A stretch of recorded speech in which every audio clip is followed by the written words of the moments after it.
well, if whites can't say it, nobody should be able to say it. Meaning, if whites get in trouble, blacks should get in trouble for it. I talked about that on shows before. That's what that's really about.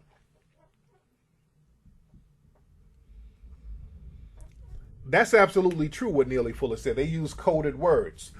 And the whole thing with the N word, see, that's another Jedi mind trick because, see, people in the dominant society, they know better than to openly use the N word. I mean, they'll slip up if they get mad enough. Like Frank Taffy, once he got around some other white supremacists, he slipped up and he went on and used it. So now he can't run and hide and say he never says racist stuff. Now we've proved that he's a racist now. So most people in the dominant society know better. So it ain't just about the N-word. It's all about coded words, because now the new N-word is the word thug. You understand that? The new N-word is thug now. That's replaced nigga. So thug is something that you can say openly. You can say it in court now. Thug means nigga. Let's be very clear. Thug means nigga. Let me say it one more time. Thug in the dominant society in America means nigga. It's a code word for nigga. People in the dominant society understands this. They understand this perfectly. They understand that thug is a code word for nigga. So whenever a black person does something they don't like, my man Richard Sherman, oh, he's the thug. And Richard Sherman ain't nobody's thug. This guy is very well educated, the whole nine, but he's a thug. Trayvon was a thug. Why was Trayvon a thug? Trayvon Martin didn't have a jail record. Trayvon Martin had never been in no kind of trouble with the law. Trayvon Martin grew up with both parents.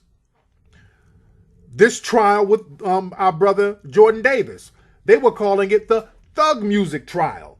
Who's the thug? Jordan Davis grew up with two parents, well-to-do home. So who's the thug? What's the thug? Thug is nigga. Thug means nigga. You understand? And they know this. And they use these coded words with each other, and they throw them out there, and people know what it means. And when they hear the word thug, thug means inferior. We need to maintain white supremacy over the inferiors. So thug is young black man. Well, not even young, just black male. Black male equals thug. That's all it is. Okay, let me see. You know, I saw something. Somebody sent me a link of some preacher. I think he was in Florida or Atlanta somewhere, and he was talking to these youths.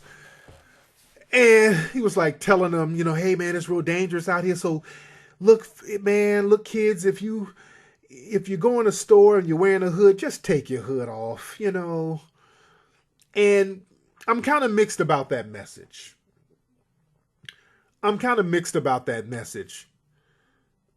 Because you're letting white supremacy off the hook. Telling kids to take their hoods off. Now you're trying to relegate their disenfranchisement and marginalization on their clothes. And that ain't it. See, when black folks get all off into the sagging pants and the hoodie, you shouldn't have been wearing thug clothes. Dude, when they lynched black people, black folks wore suits, dude. They lynched black people in suits. Stop trying to relegate black disenfranchisement to what we have on. That's just a cop-out, man. That's a cop-out. That blame the hoodie bullshit, dude. It ain't got nothing to do with a hoodie.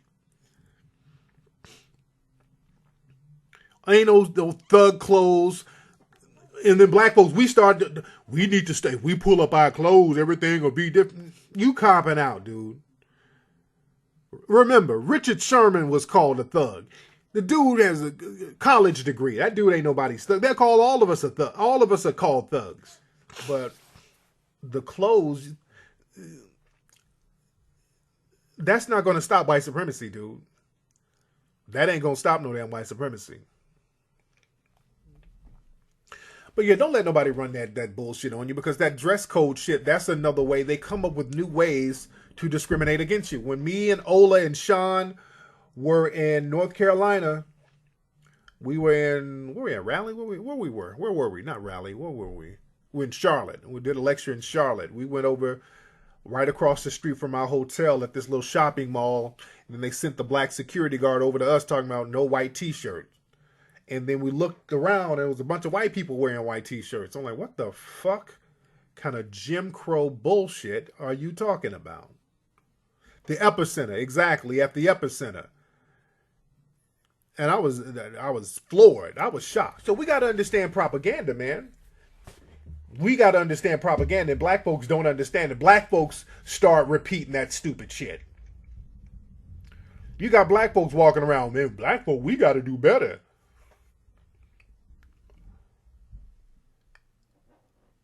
And you don't understand the propaganda that's being played against you. When you see black folks talking about how we need to stop doing this, we need to stop. Dude, the situation you're in is designed. It's designed. It's been designed.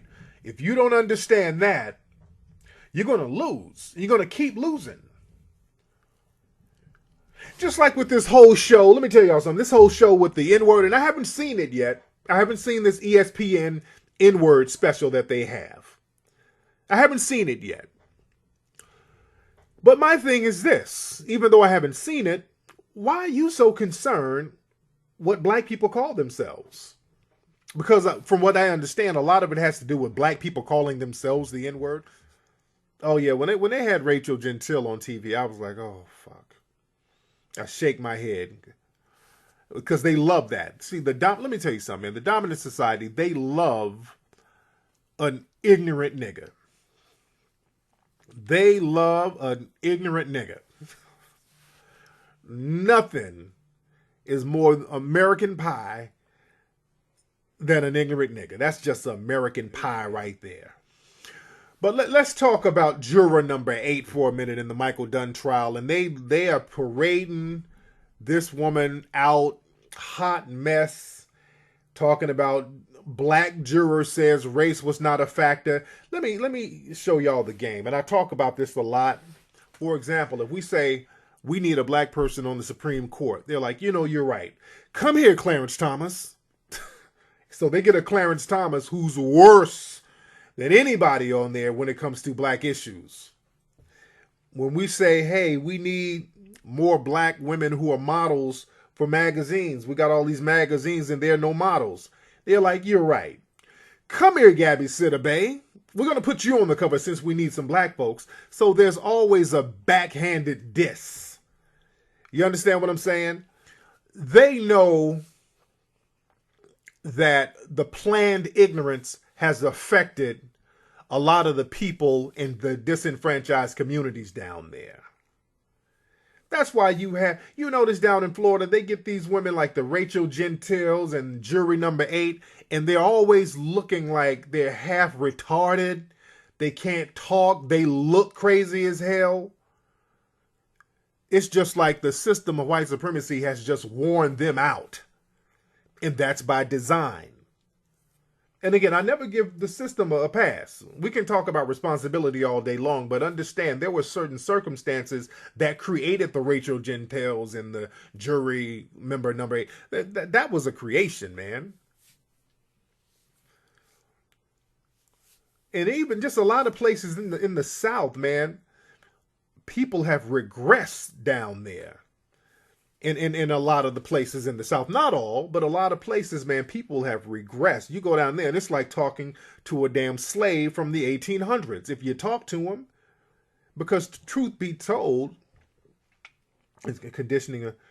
It's real talk, man. We got to just really get into that. We've regressed. Black people have not made any progress. But black people just refuse to understand why there is not progress. Black people, for some reason, you just refuse to believe that there is a design and a plan to keep you in the position you're in. And the people in the dominant society always throws this thing out where you need to take responsibility. You can take responsibility all day long, but if somebody outside of your community is creating certain circumstances and you're not acknowledging that, you're just going to keep running in circles. That's like getting a rat in a maze and telling the rat, well, it's your responsibility to get out this maze. And you're on the outside, just keep putting up different blocks so that rat can't get out the maze. And that's the Jedi mind trick they keep running on you. That's the Jedi mind trick they keep running on you. Stop letting them run that Jedi mind trick and understand what you need to do. That's another way they got us too. Black folks start getting on this kumbaya shit, talking about minorities. Black folks got to stop using the term minority. Because that's another thing. People say they're giving stuff to minorities as if they're giving it to black folks. You understand what I'm saying? That's another scam that they run on black people. When black people say, hey man, we kind of need something for our community. We do. We have diversity programs. We have minority set-asides. I mean, what more do you blacks want? That's a con game, man. See those words? See those code words? Diversity is bullshit. That's a code word. Minority, all of that makes it seem like it's something that's given to black folks, and it's not. Black people get crumbs from minority programs. White women get more from affirmative action. Gay white men get more from affirmative action. Handicapped white men get more from affirmative action. White men who claim 138th Native American get more from affirmative action. We don't get shit from no damn affirmative action. Please stop letting them run that game on you. Do you know that a lot of those minority set-asides, programs, all of those, 80% of that goes to Asians. All those minorities set aside, that goes to Asia. Why y'all think all these Asians got all these fucking stores, man? Think, dude. Just think about some of this shit. I've been to Asia. I go to Asia all the time. Man, a lot of them can't rub two nickels together. How the fuck you get over here and you got 7-Elevens and stores all over the place? Because they're set-asides for some of these people. So I sent you an email, please check and reply. Okay. Speaking of China, I done spoke China up right now. This is one of my distributors in China for my clothes.